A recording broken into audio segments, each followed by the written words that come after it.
저는 바이올리니스트 한수진입니다. 사실 바이올린 시작한 거는 만으로 8살 때였고요. 하지만 시도는 좀 더 일찍 해봤었어요.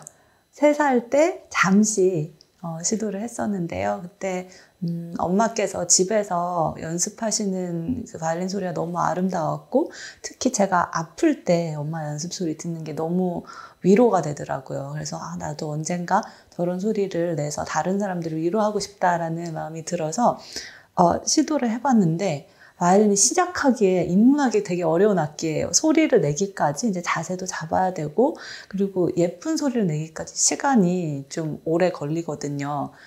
그래서 처음에 소리를 내는데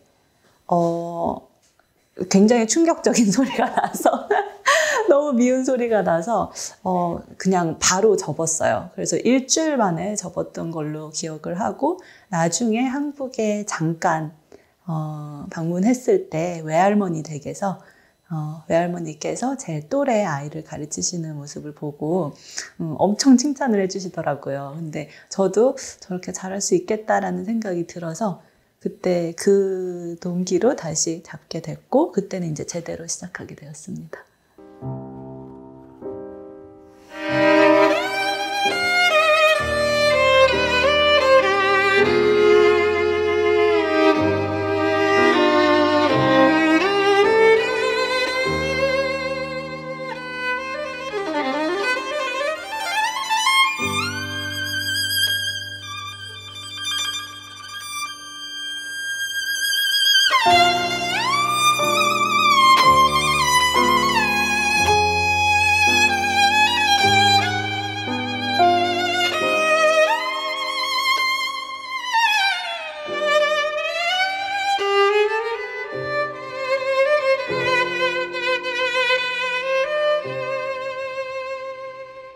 메뉴인 학교는 예후대 메뉴인이라고 전설적인 바이올리니스트께서 설립하신 학교이고요. 그 당시, 제가 다닐 당시에는 기숙학교였어요. 그래서 데이타임에는 학교 커리큘럼을 하고, 그다음에 기숙사에 계속 있어야 되는 상황이었는데, 사실 가기 전에는 저는 기숙사에 대한 거를 책에서만 읽어봤거든요. 그래서 좀 환상이 있었어요. 불이 꺼지면 그때부터 이제 친구들끼리 막 얘기하고 미드나잇 피스트 막 맛있는 것도 먹고 초콜릿도 막 먹고 이런 거를 상상하고 갔는데 현실은 많이 달랐어요. 그래서 그 기숙사 생활이 쉽지만은 않았지만, 그때 또 당시 제 나이가 9살이었거든요. 바이올린을 시작한 지 8개월 만에 그 학교 시험을 보자고 선생님께서 하셔서, 그런데 이제 오픈데이에 가서 봤는데 학교가 너무너무 예쁘더라고요. 그러니까 그 주변에 그린 자연이 너무 많고요. 그래서 자연 보면서 이미 저는 너무 좋다는 생각을 했었고, 그리고 그 학교에 대해서 좋은 이야기를 많이 들어서, 뭐 예를 들어 라이저 케네디, 타즈민 리틀, 폴 워킨스라는 분도 다 그 학교 출신이셨고, 네, 그래서 오디션을 보러 갔는데 사실 큰 기대는 안 했었어요. 시작한 지 8개월밖에 안 됐었기 때문에. 그리고 이제 그 오디션에서 제가 준비한 곡을 한 다음에 초견으로 곡을 하나 내어주더라고요. 근데 그때 되게 인상적이었던 게, 너무 긴장을 한 나머지 그냥 중간에 멈춰버린 거예요, 제가. 그래서 이거 다음 어떡하지? 막 그러면서 멈칫멈칫하면서 끝까지 했는데, 그 음악 감독님께서 충분히 한번 생각을 해보고 다시 해보라고 하시더라고요. 그래서 저에게 기회를 한번 또 주신 거예요. 그래서 한 3분 정도 동안 악보를 이렇게 눈으로만 한번 다시 보고 다시 했는데, 그때는 처음부터 끝까지 한 번도 멈추지 않고 했는데, 그때 굉장히 칭찬을 많이 해주셨고 합격했다고 말씀을 하셨는데, 엄마께서도 굉장히 놀라셨대요. 그때 시작한 지 얼마 안 됐고 뭐 잘하는 것도 아니고 한데 어떻게 됐냐고 물어봤더니, 학교에서는 우리는 지금 실력보다는 앞으로의 포텐셜을 본다, 잠재력을 훨씬 많이 본다. 근데 이제 제 잠재력을 높이 샀다고 하셔서, 네, 그렇게 가게 됐는데, 저는 그 학교의 데이타임 이제 학교 생활은 너무너무 즐거웠어요. 근데 이제 기숙사 생활이 너무 힘들어서 네, 좀 한 1년 반 있다가 네, 그냥 퍼셀 학교라는 또 다른 음악 학교로 옮기게 되었습니다. 설립자셨던 예흐디 매니인을 뵐 기회가 있었었는데요. 이제 그 콘서트에서도 뵙고 그 다음에 학교에서 뵀을 때 저를 기억을 하시는 거예요. 너무 감동을 받아서 그때 이제 막 굉장히 또 아이들한테 친근감 있게 이렇게 다가와 주셔서 너무 좋았고, 나중에 퍼셀 학교로 옮기고 이제 그분께서 소천하셨다는 소식을 들었을 때 너무 슬프더라고요. 그러니까 한 번 그런 좋은 추억이 있었었기 때문에 뭔가 굉장히 가깝게 느껴졌었던 것 같아요. 네, 그래서 그런 기억들이 지금까지 따뜻하게 남아 있습니다.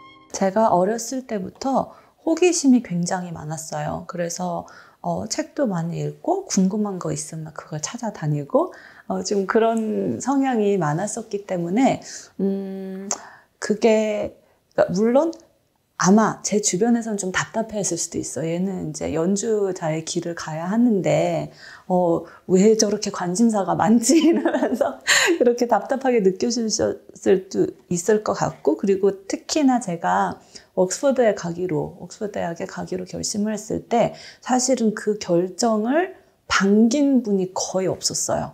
딱 저희 아빠 그리고 저희 외할아버지, 친할아버지 딱 이 세 분만 너무 좋다고 이렇게 해주셨고, 다른 분들은 다 좀 걱정 어린 시선으로 바라보셨던 것 같고, 그리고 급기야 정경원 선생님께서 그때 제 멘토를 해주셨었는데 그냥 말씀을 하시더라고요. 연주하는 애가 공부하는데 힘들게 공부를 하고 그리고 연습할 시간도 없는데 왜 거기 가 있냐고. 그래서 로열 아카데미 같은데 이제 그 음악 대학에 가서 조금 더 편하게 연주 생활을 하면 어떻겠냐, 이제 이런 조언까지 해주셨는데, 아무튼 저는 연습 시간은 많이 없었지만 이제 그런 공부도 하고 이제 저의 관심사를 쫓느라고. 근데 그 모든 게 제 음악 세계에 굉장히 많은 것들을 준 것 같아요. 많은 다이멘션도 주고 이제 시야도 넓어지고. 그리고 사실 옥스퍼드에 처음 갔을 때 제가 너무 좋았던 게 인터뷰를 하거든요. 거기 이제 엔트런스 시험을 입학 시험을 볼 때 이제 물론 성적을 먼저 이제 보내야 되고, 그리고 이제 에세이 써놓은 것들을 먼저 보내서 거기서 이제 점검을 하는 게 되는데, 그 인터뷰가 몇 파트로 나눠져요. 그래서 악보를 분석하는 파트로 첫 번째 파트가 있고, 그 분석한 대로 교수님들과 몇 다른 학생들과 토론하는 시간, 그리고 쓴 에세이에 대해서 또 교수님이랑 1대1로 토론하는 시간, 이게 전부 학교에 가서 일어날 그런 일들, 수업 방식이었기 때문에 테스트로 이제 들어 입학하는 학생들에게 주어지는 건데, 거기서 저는 너무 흥미로웠고, 그 모든 과정이, 그리고 저의 아이디어를 그 교수님께서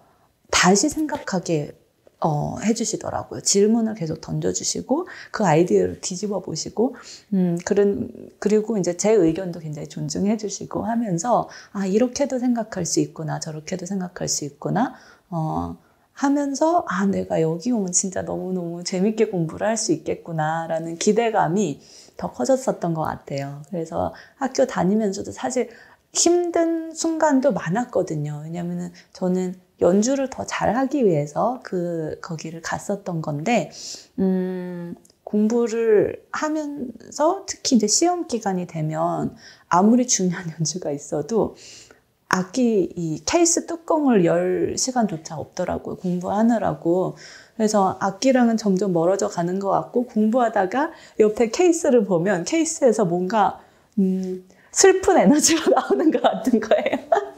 그래서 저도 악기가 그리웠고 했지만 공부하는 것 자체가 그러니까 그런 많은 역사적인, 철학적인 또 심리학적인 그런 것들 제가 평소에도 이제 관심이 많았었는데 거기 가서 더 깊게 할 수 있어서 너무 좋았고요.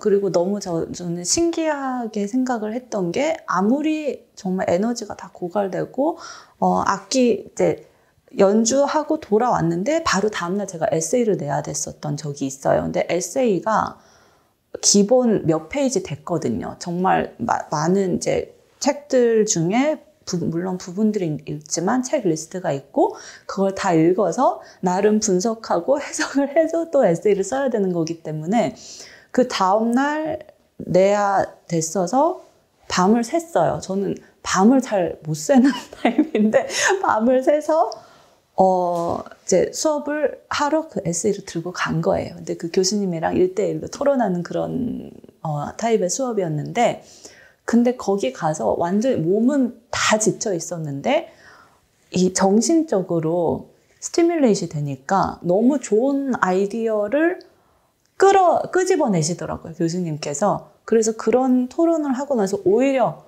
거기 들어갈 때는 에너지가 다 빠져서 들어갔는데 에너지가 충전돼서 나왔던 거예요. 그래서 그런 경험들을 하면서 나 정말 축복됐구나, 축복받았구나 이런 생각을 하면서 공부를 했던 것 같습니다.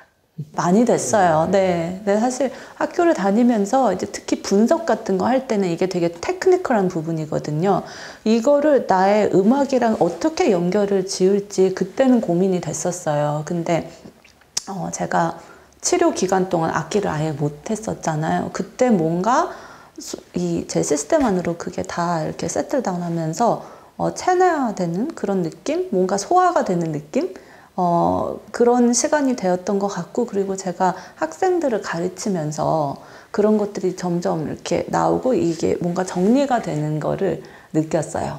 그래서 시간이 필요했던 것 같고 또 경험도 필요했던 것 같고 또 다른 정말 많은 이제 인생에 있어서 정말 많은 것들을 저희가 보고 경험할수록 더 풍성해지잖아요. 근데 그런 것들이 저의 음악에도 큰 도움이 됐던 것 같습니다.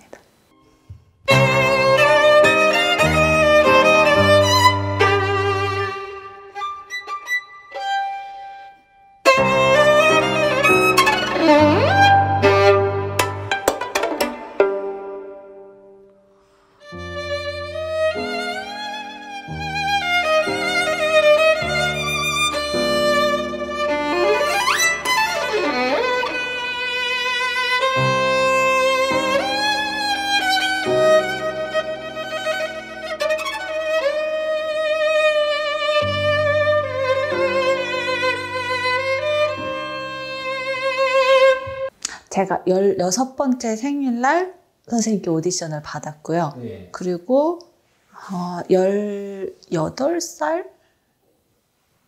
것 같아요. 첫 협연을 했던 게 네, 맞아요. 18살. 선생님께서 되게 이 선이 굵으시고 담백하게 라인을 끄는 힘이 있으시더라고요. 그래서 그게 저는 되게 좋았고 특히 제가 생각나는 게 차이코스키 바이올린 협주곡을 이제 서울시향이랑 협연을 하게 됐는데 그때 리허설에서 2악장 중간에 컨 아니마라는 표현이 나와요. 근데 그거를 그냥 보통 저희가 생각하기엔 컨 아니마라고 하면 좀 생기 있게 혹은 약간 템포를 이제 생기가 있게 하려다 보니까 템포를 조금 더 당기는 그런 식으로 생각을 하는데 선생님께서 이제 이탈리아도 유창하게 하셔서 이 컨 아니마라는 표현을 with love라고 해석할 수 있다고 하시더라고요. 그러니까 사랑을 갖고 하는, 그렇기 때문에 좀 더 사랑스럽고 더 따뜻하게 솔로를 받쳐주라고 오케스트라에게 주문을 하시는 거를 제가 이제 옆에서 들었는데 그게 굉장히 와닿았어요. 그래서 그 부분을 다른 다이멘션을 가지고 보게 되니까 조금 더 그러니까 저도 덩달아 함께 그 해석에 빠져들게 되더라고요. 네, 그래서 그것도 너무 좋았고, 네, 선생님이랑은 뭐 에피소드가 많죠. 재밌는 에피소드 중에 하나는 또 일본 가서 차이코스키를 협연하는데 선생님 이게 제스처가 굉장히 드라마틱하시잖아요. 굉장히 카리스마 넘치시는 분이시고, 근데 이제 맨 끝에 이제 바이올린 속조하고 있는데 오케스트라가 한번 딱 나오고 바이올린이랑 같이 이제 끝나야 되는데요. 그때 선생님께서 이제 그 특유의 엄청 카리스마틱한 제스처를 딱 하셨는데 제 악기 스크롤을 손으로 치신 거예요. 그래가지고 저는 그 다음에 굉장히 높은 포지션에서 두 음을 긋고 끝나야 되는데 악기가 이렇게 있다 선생님이 손을 이렇게 하니까 악기가 일로 튕겨나간 거예요. 근데 저도 어떻게 이걸 다시 잡고 그 두 음을 했는지는 모르겠지만 어떻게 그렇게 되더라고요. 근데 선생님께서 끝나고 너무 미안하셔가지고 막 계속 그 무대에 못 내려오시고 근데 어떻게 그걸 그렇게 잘 잡았냐고 악기를. 그래서 그게 또 굉장히 재밌는 에피소드로 남았고 나중에 이제 뒤풀이 가셔서까지 계속 그 얘기를 하시더라고요.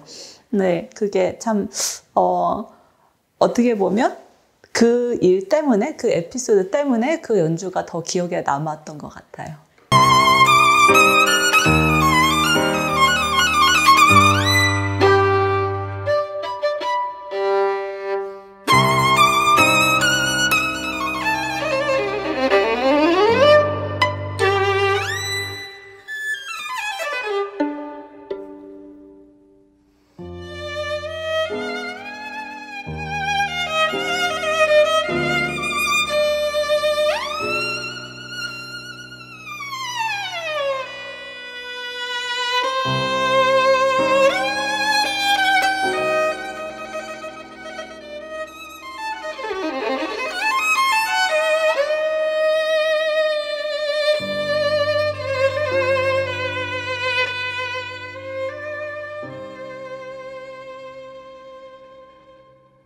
제가 어렸을 때부터 이야기를 굉장히 좋아했어요. 그러니까 스토리를 되게 좋아해서 책도 많이 읽었지만 그 읽었던 책을 제가 좋아하는 책을 계속 읽어도 질리지가 않더라고요.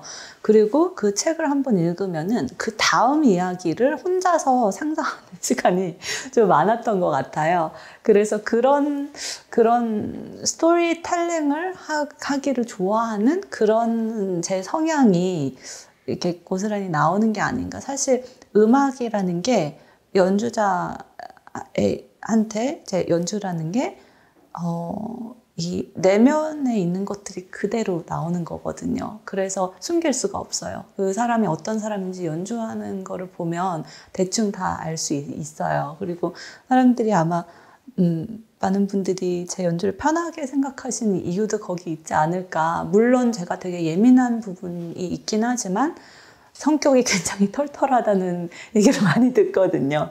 근데 그런 것도 숨길 수가 없는 것 같아요.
사실 처음에는 1년 반 정도 생각했어요. 치료 기간을. 네, 그래서 그 기간이 그렇게 길지 않으니까, 물론 어떻게 생각하면 길기는 하지만, 근데 그때까지 정말 쉬지 않고 계속 연주 생활을 했기 때문에 어떻게 보면 잠깐 재충전할 수 있는 시간이 될 수 있을 거라고 생각을 했어요. 그래서 그동안 이제 부모님 일도 돕고, 뭐 환경일, 통역도 하고, 화장품 일까지 좀 해봤거든요. 근데 그런 걸 하면서 굉장히 재밌었고, 흥미를 느꼈고, 했는데, 이제 그 치료 기간이 예상치 못하게 계속 이게 길어지면서, 그리고 너무 좋은 연주 기회들이 들어오는데 그 기회들을 제가 받아들일 수 없는 상황이 되니까 조금씩 마음이 초조해지더라고요. 그리고 이제 예를 들어 제가 그 예전에 안드레 시프 선생님이랑 같이 연주했던 그 실황 CD를 들으면서 그때부터 눈물이 나기 시작하는 거예요. 내가 언제 다시 악기를 할 수 있을까? 그러면서 제가 또 그때 그러니까 너무 저한테는 당연하게 된 연주 생활, 음악인의 생활이 사실은 얼마나 정말 감사한 건지, 얼마나 복된 건지를 다시 한번 느끼게 되는 계기가 되었어요.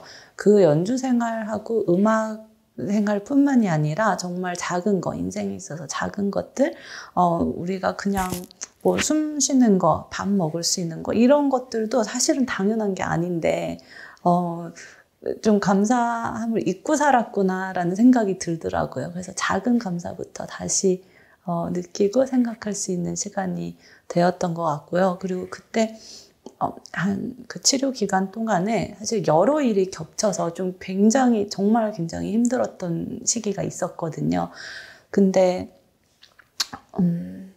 상처가 났을 때 그 밑에 새살이 돋는 그런 뭔가 필사적인 생명력 그런 것도 좀 좀 작용을 했었던 것 같아요. 그래서 그런 것도 있었고 또 저를 되게 많은 사랑을 주시는 그런 분들의 응원 덕분에 그 시기를 잘 견디고 딛고 일어날 수 있었던 것 같은데요. 특히 이제 제 악기 빌려주시는 귀한 스트라드 빌려주시는 분께서 이렇게 좋은 악기는 사실 이제 계속 누군가 연주를 하는 게 좋은 거잖아요.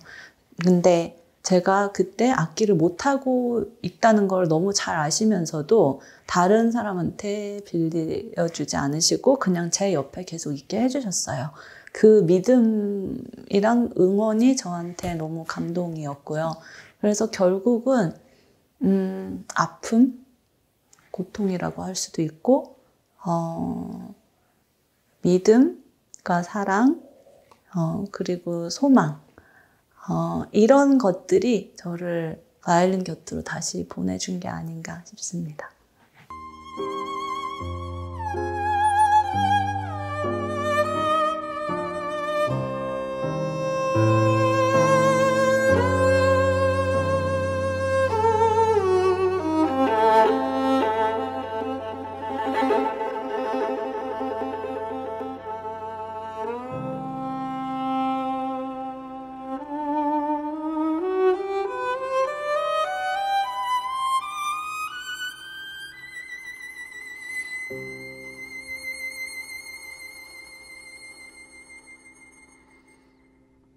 그럼요. 네, 가족들의 지지와 그리고 사실 저는 그것도 있었어요. 제가 어렸을 때부터 부모님께서 이런 얘기를 어떻게 들으실지는 모르겠지만 저에게는 또 되게 중요한 부분이기도 하고 제 신앙에 대한 그런 얘기를 많이 해주셨거든요. 근데 그 당시에 제가 그런 시기를 겪고 있을 때 여태까지 제 인생에 있어서 좋은 일이든 나쁜 일이든 거의 제 계획으로 된 일이 없었어요. 근데 분명히 지금은 너무 아프고 힘들지만 추후에 다시 이 시기를 돌이켜 생각을 할 때 분명 나한테 필요한 시기였을 거고 감사하게 생각을 할 것이라는 믿음이 있었던 것 같아요. 그래서 뭔가 그냥 제 인생의 디자이너께 너무 힘들지만 그냥 맡기는 그런 마음이 있었던 것 같은데 그게 또 저에게 큰 힘이 되었던 것 같습니다. 네, 저는 가드너를 생각을 한 게요. 그러니까 어렸을 때부터 저의 재능을 찾을 수 있도록 너무 자유로운 그런 환경을 만들어 주셨고, 한 번도 푸시를 하신 적이 없으세요.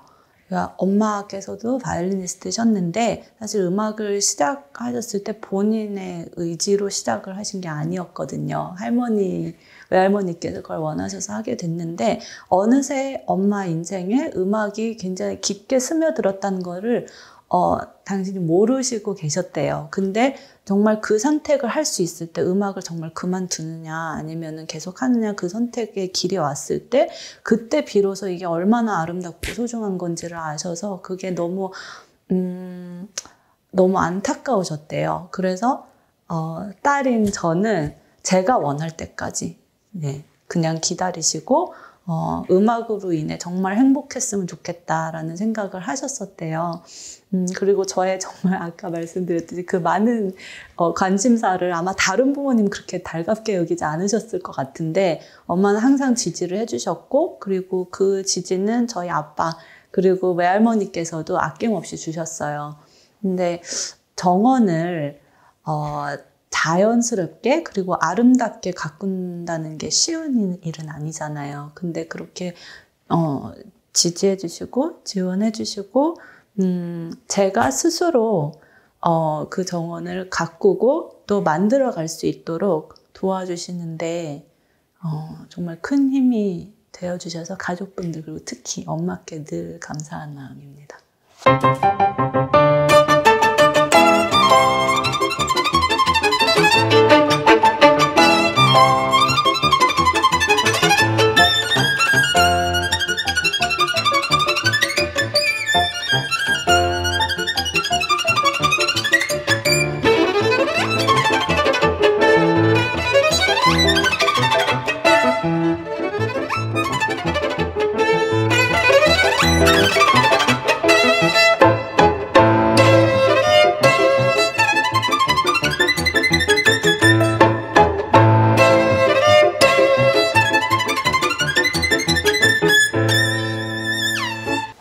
작곡가 근데 너무 많아요. 사실 브람스도 정말 좋아하고 저는 모차르트도 너무 좋아하고 작년에 베토벤 250주년 해였잖아요. 그때도 이제 베토벤을 제가 전에도 좋아하기는 했지만 그 전곡 바이올린 소나타 시리즈를 준비하면서 조금 더 가까이 이제 공부를 더 많이 아무래도 해야 되니까 그 베토벤 그 한 인간으로서 어떤 사람이었는지도 더 깊이 알아가고 더 좋아하고 존경하게 된 것 같아요. 그래서 한 분은 꼽기가 어렵네요. 바흐도 너무 좋고 연주가도 근데 많아요, 사실. 연주가도 많은데 퍼셀 학교 설립자인 로즈메리 라퍼포트께서 제게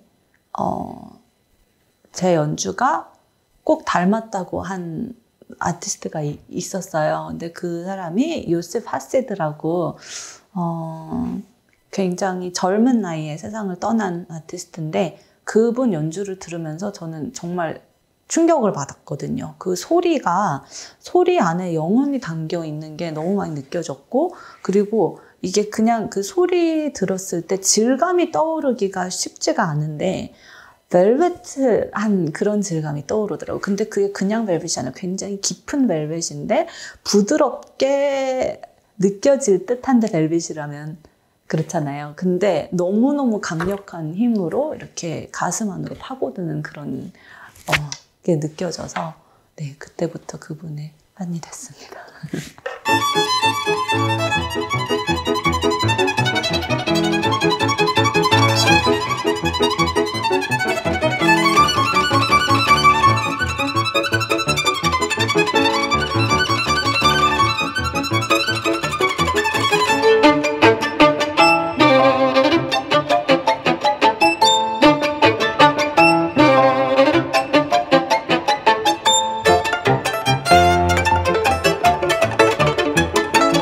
아마 런던 심포니 오케스트라랑 시벨리스 했을 때가 근데 그때는 제가 지금 다시 생각해 볼 때 제가 정말로 그 연주가 너무 좋았다 하는 연주들은 이제 물론 그 청중의 반응에 의해서도 알지만 제 자신이 그 연주에 대한 기억이, 그러니까 그 무대에 대한, 그 무대에서 제가 어떻게 연주를 했는지에 대한 기억이 가장 흐린 연주들이었던 것 같은데, 정말 그 연주는 제가 시작은 어떻게 했는지, 그리고 오케스트라와 지휘자가 어떤 하모니를 이루었는지 그 느낌 자체는 기억이 나는데 어떻게 연주했는지는 기억이 안 나요. 근데 그걸로 봐서는 정말 완벽하게 몰입해서 했던 연주라는 거를 스스로 알 수 있기 때문에 네, 그 연주를 아마 꼽을 것 같습니다.